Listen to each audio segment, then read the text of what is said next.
వక్రతుండ మహాకాయ సూర్యకోటి సమప్రభా నిర్విఘ్నం కురు మే దేవా సర్వకార్యేషు సర్వదా.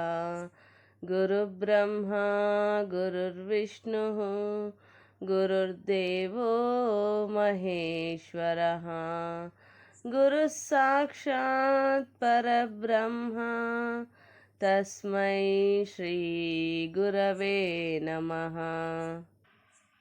మనోజవం మారుతతుల్యవేగం జితేంద్రియం బుద్ధిమతాం వరిష్టం వాతాత్మజం వానరయూథముఖ్యం శ్రీరామదూతం శిరసా నమామి. ఆపదామపహర్తారం దాతారం సర్వసంపదాం లోకాభిరామం శ్రీరామం భూయో భూయో నమామ్యహం. జై హనుమాన్.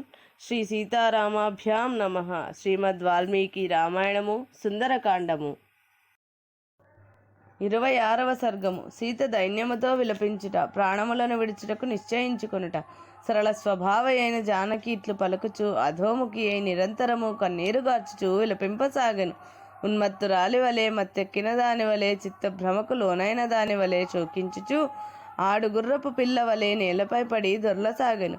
అయ్యో, శ్రీరాముడు బంగారు లేడి కొరకై వెళ్ళినప్పుడు కామరూపి అయిన రాక్షసుడగు రావణుడు బలవంతముగా అపహరించి ఏడ్చుచున్న నన్ను తీసుకొని వచ్చెను.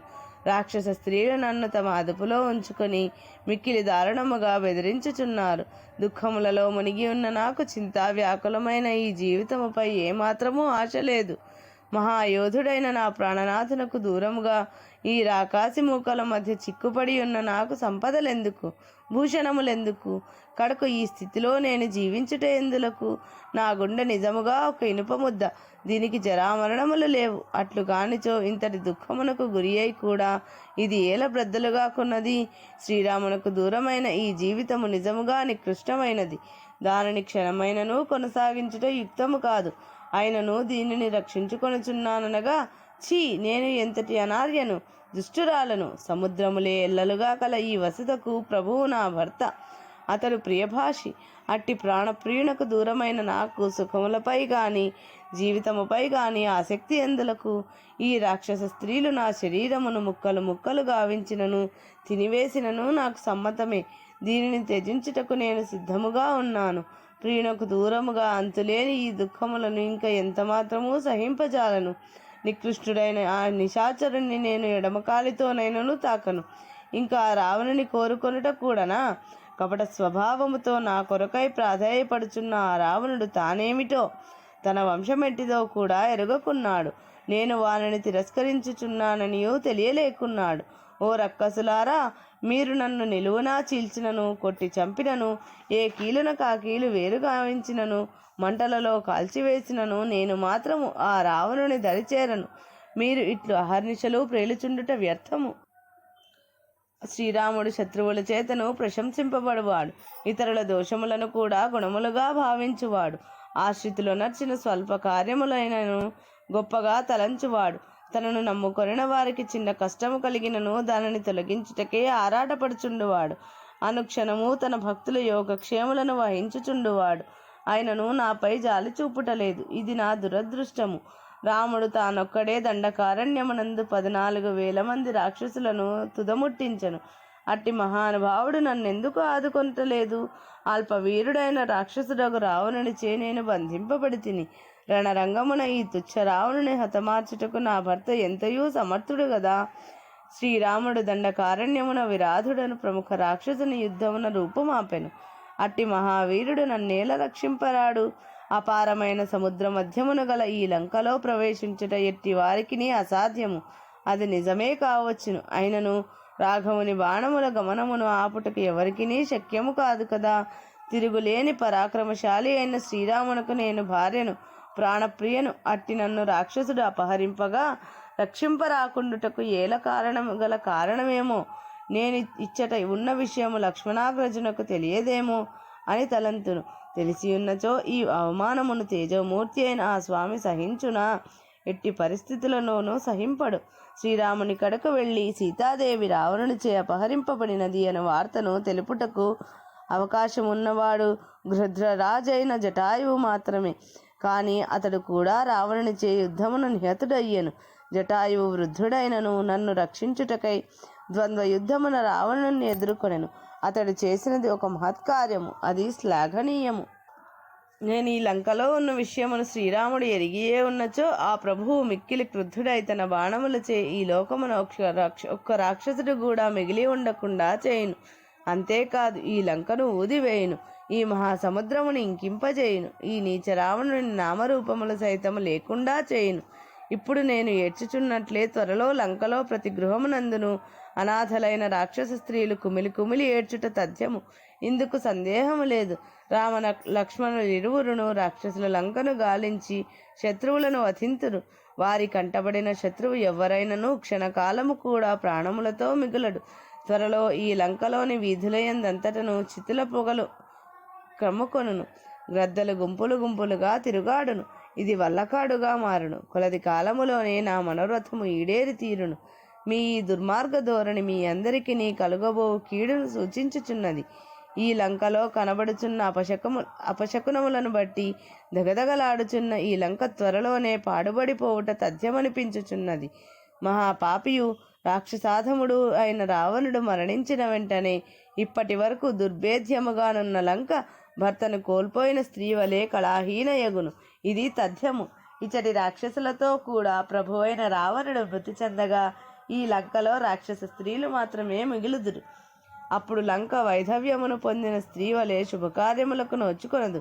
త్వరలోనే ఈ లంకలో ఇంటింటను దుఃఖార్తలైన రాక్షస కన్యల రోదన ధ్వనులను వినగలను. కోపము చేర్రబారిన కనులు గలవాడును శూరుడును అయిన శ్రీరామునకు నేను ఈ రావణుని లంకలో ఉన్న విషయము తెలిసినచో ఈ లంకలోని రాక్షస వీరులందరూ ఆ రాముని బాణములచే హతులగుదురు. లంకా నగరము పూర్తిగా దగ్ధమైపోవును. ఇందంతటను చిమ్మ చీకట్లు క్రమ్ముకొనును. ఇందు నామమాత్రముగానైనను వెలుగులుండవు. క్రూరుడును అధముడును అయిన ఈ రావణుడు నాకు నిర్దేశించిన మృత్యుకాలము అతనికే ఆసన్నమైనది. ఆ దుష్టుడు నాకు విధించిన మృత్యు అతనికే వర్తించును. పాపకర్ములైన రాక్షసులు చేయకూడని పనిని ఎరుగరు. పచ్చి మాంసములను తినువారైన ఈ రక్కసులు ధర్మమును ఎరుగరు. వీరు చేయు అధర్మ కార్యము వలన మహోపద్రవము అతి శీఘ్రముగా జరగబోవుచున్నది. ఆ రాక్షసుడు ప్రాతకాల భోజనముకై నన్ను వడ్డించి తీరును. ప్రియదర్శనుడైన నా రాముడు చెంత లేనప్పుడు నేనేమి చేయగలను? అందమైన కనులు గల శ్రీరాముని దర్శన భాగ్యము లేనందున దుఃఖార్తనై పతి ఎడబాటునకు లోనైతిని. నాకు ఇప్పుడు ఎవరైనాను విషమునిచ్చడి ఒక మహాదాత లభించిన బాగుండును. అప్పుడు వెంటనే నేను యముణ్ణి దర్శించి ఉండేడిదానను. లక్ష్మణాగ్రజుడైన శ్రీరామునకు నేను ఇంకనూ జీవించి ఉన్నట్టు బహుశా తెలిసి ఉండదు. వారికి తెలిసియే ఉన్నచో ఈ పృథ్వీ యందు నా కొరకై వెదకకుండా ఉండరు కదా. తప్పక వెతికియే తీరుదురు.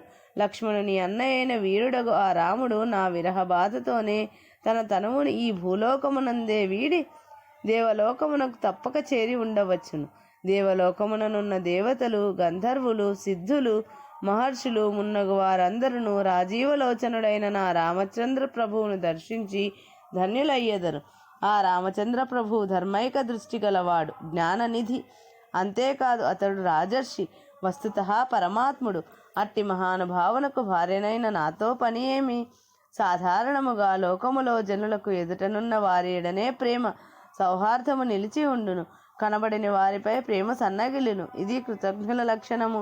కానీ శ్రీరాముడు కృతజ్ఞుడు కనుక ఆ స్వామి నన్ను మరచుట కల్లా జగన్నాథుడైన శ్రీరామునకు పత్నినై ఉండియు నేను ఈ దురవస్థల పాలగుటకు కారణమేమి?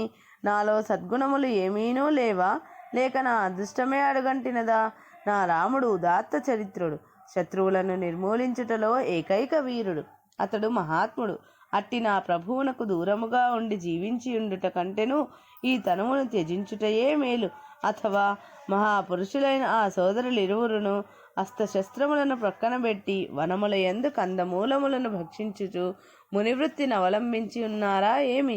శూరులను సోదరులను ఆయన ఆ రామలక్ష్మణులను దుర్మార్గుడైన రాక్షసరాజు రావణుడు కపటోపాయముచే చంపించనా ఏమి? ఇట్టి కష్టకాలమున ఏ విధముగా ఆలోచించినను నాకు మరణమే శరణ్యమని తోచుచున్నది. కానీ ఇట్టి దుఃఖములలో కూడా నాకు మృత్యువు రాకున్నది. మునీశ్వరులు పుణ్యపురుషులు, వారు జితేంద్రియులు, మహానుభావులు, అట్టి మహాత్ములు యథార్థముగా ధన్యులు. వారికి ఇది ప్రియము ఇది అప్రియము అనే ధ్యాసయే ఉండదు. ప్రియము ప్రాప్తించినప్పుడు దుఃఖము కలుగదు, అనగా సుఖమే కలుగును. అప్రియము ఎదురైనప్పుడు మిక్కిలి భయము కలుగును. ఇది సామాన్యుల లక్షణము. ఈ ద్వంద్వములకు అతీతులైన వారు మహాత్ములు. అట్టి వారికి నా నమస్కారము. ఆత్మజ్ఞానియు నా ప్రేమ స్వరూపుడును అయిన శ్రీరామునకు దూరమైతిని. పాపి అయిన రావణుని వశములో ఉంటిని. ఇట్టి పరిస్థితిలో నేను అసువులను వీడెదను. వాల్మీకి మహర్షి విరచితమై ఆది కావ్యమైన శ్రీమద్ రామాయణమనందలి సుందరకాండమునందు 26వ సర్గము సంపూర్ణం.